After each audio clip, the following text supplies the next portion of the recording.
In this video, I'm going to show you how to replace the rear brake caliper on this Dodge Ram 2500. Let's get started.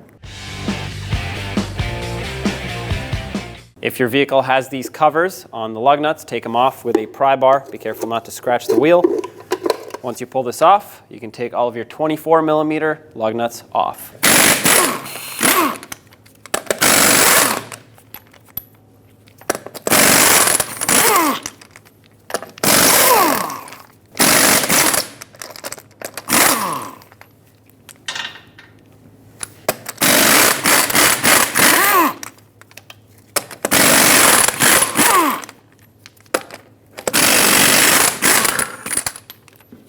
With those off, remove the wheel.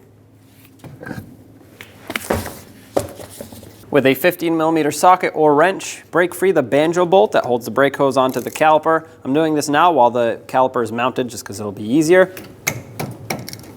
Once you break it free, some brake fluid will leak out, so I'm going to snug it back up just enough to stop the leak. With a 13mm socket or wrench, remove the two bolts that hold the caliper onto the bracket. We have to do this so we can get the pads out. These shouldn't be very tight. Remove them. I'm not going to remove this one completely. I want it on here so it can hold the caliper while I undo the lower one. Now with this one broken free, I'm going to remove it completely and then take off the top one.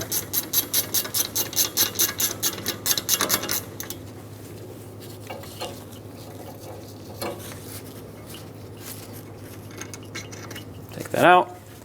Remove the top one as well.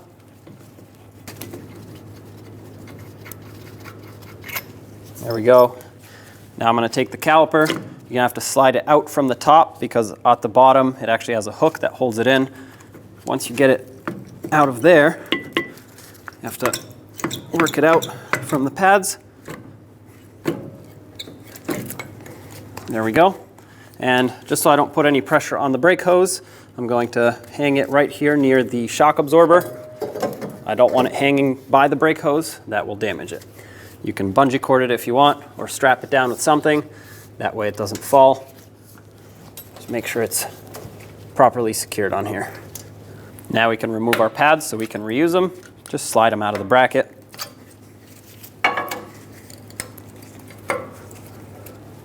With a 21mm socket, remove the two bolts that hold the caliper bracket onto the rear axle. I'm going to leave this one a couple threads on here so it can hold the bracket while I remove the lower one. Now you can remove this bolt and remove the bracket. Take your new caliper bracket and line it up with the mounting bolts. I cleaned them up and I put blue thread locker on these bolts. Start them in. Sometimes if there is still factory thread locker on them and a lot of gunk from that built up over time, they won't really thread in very easily onto a new bracket. But these are in, so now that they are, let's thread them on all the way, bottom them out.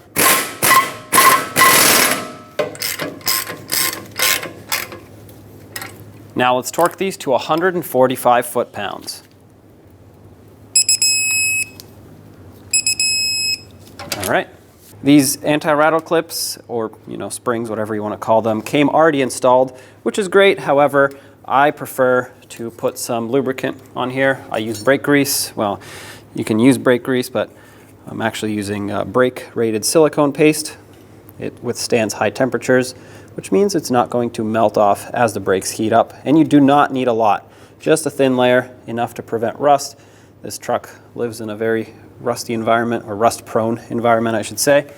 So this should help the longevity of this bracket. Once you put on that thin layer, press the anti-rattle clip back on.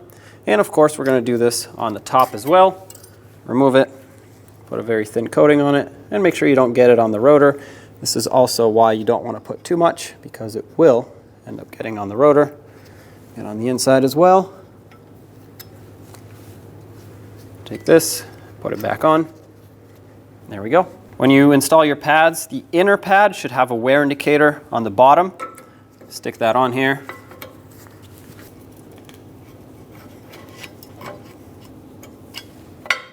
There we go. The outer pad does not get a wear indicator, so it just slides on.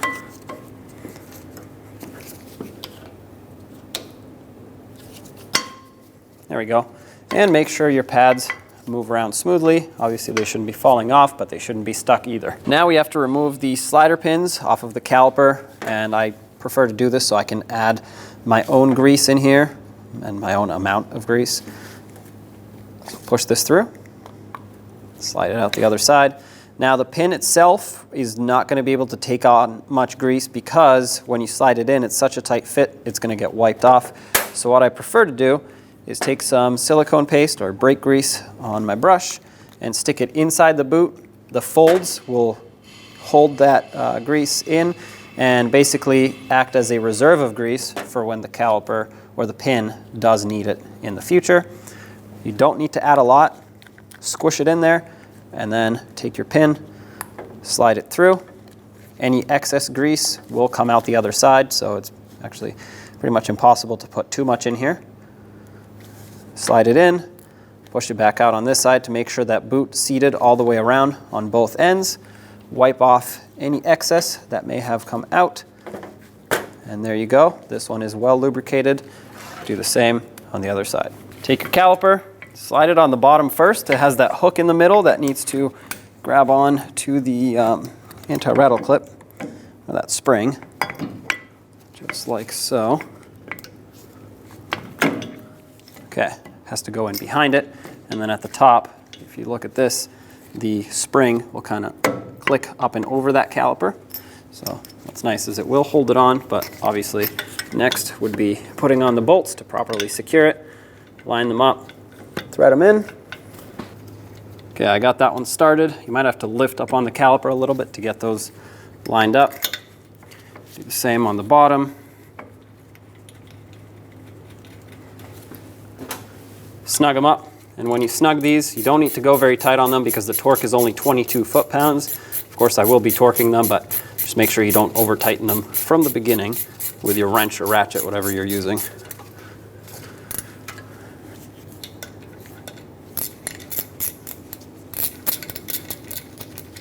Once again, 22 foot-pounds.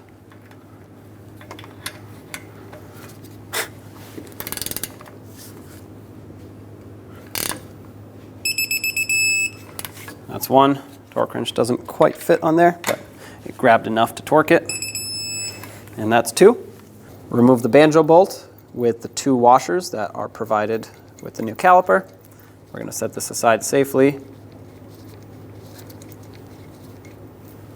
I'm also going to get a 10mm wrench, break the bleeder screw free. As I take the wrench off, that little boot will come off with it. I'm leaving that open so that as I connect the hose, it just automatically starts filling up the caliper. And at this point, I'm going to bring my old caliper over so we can remove the brake hose from it, transfer it over. This is a 15mm socket here, or a bolt.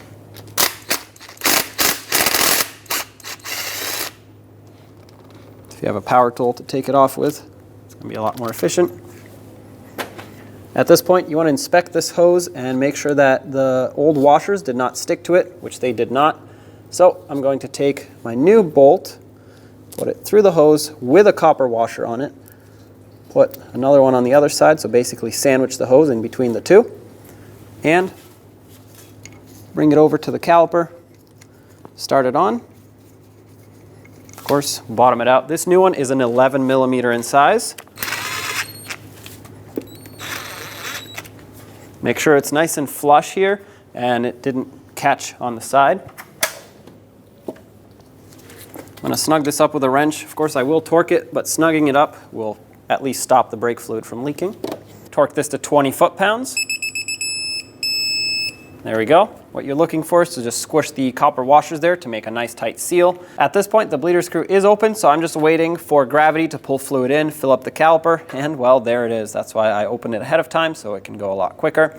Now at this point, once you see no more air bubbles coming out with just a gravity bleed, that's what this is called, you would close this up and do a full manual brake bleed. To begin your manual brake bleed, make sure that your brake master cylinder is topped off with clean fluid. Then you're going to want to have a second person in the car pumping up the brake pedal as you open and close the bleeder screw.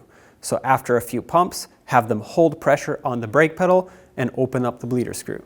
At this point, air and fluid will come out. Once the pedal has reached the floor, close off the bleeder screw and have them pump up the brakes again. After 2 to 3 pumps, have them hold pressure on the brake pedal once again and open up the bleeder screw. Repeat this procedure until no more air comes out of the bleeder screw and you have only clean fluid. Once you get to that point, close off the bleeder screw and top off the master cylinder with clean fluid to make sure it's full. Don't forget to cap off the bleeder screw with this cover, and then take some brake parts cleaner and dry everything off. Make sure there's no brake fluid spilt everywhere.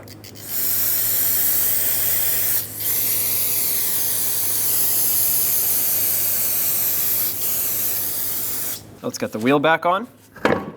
Put on all 8 of your lug nuts, bottom them out in a cross pattern, and also in a cross pattern, we're going to torque these to 140 foot-pounds.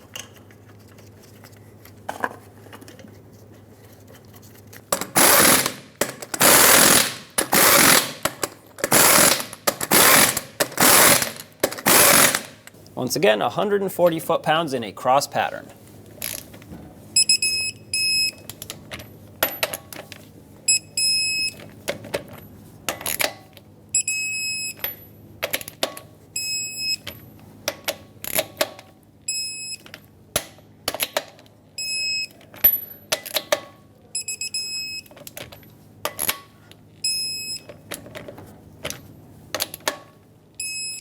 If you want to double check them, go ahead.